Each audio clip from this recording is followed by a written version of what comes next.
অনুষ্ঠানে উপস্থিতি গণ অভ্যুত্থান শহীদ পরিবারের উদ্যোগে ফ্যাসিবাদ বিরোধী আন্দোলন ও আমার না বলা কথা শীর্ষক এই অনুষ্ঠানের সভাপতি জনাব মোনায়েম মুন্না, অনুষ্ঠানে উপস্থিত বাংলাদেশ জাতীয়তাবাদী দলের সম্মানিত মহাসচিব জনাব মির্জা ফখরুল ইসলাম আলমগীর, স্থায়ী কমিটির সম্মানিত সদস্যবৃন্দ, বিএনপির কেন্দ্রীয় এবং সহযোগী অঙ্গ সংগঠনের বিভিন্ন পর্যায়ের নেতৃবৃন্দ,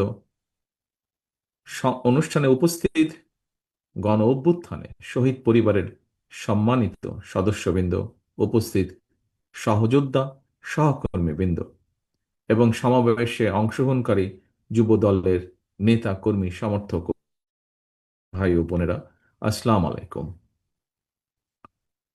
সম্মানিত উপস্থিতিবৃন্দ, এতক্ষণ আমরা মনোযোগ সহকারে এই অনুষ্ঠানের শুরু থেকে মনোযোগ সহকারে শহীদ পরিবারের শোকাহত সদস্যদের বক্তব্য শুনেছি। যারা শহীদ হয়েছেন কোনোভাবেই তাদের আত্মত্যাগের প্রতিদান দেওয়া সম্ভব নয়, তবে এই সাহসী মানুষগুলো জীবন দিয়ে দেশকে ফ্যাসিবাদ মুক্ত করে গেছেন।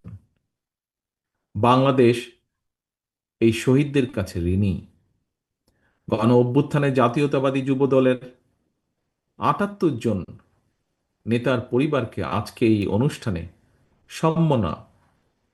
সম্মাননা জানানো হয়েছে।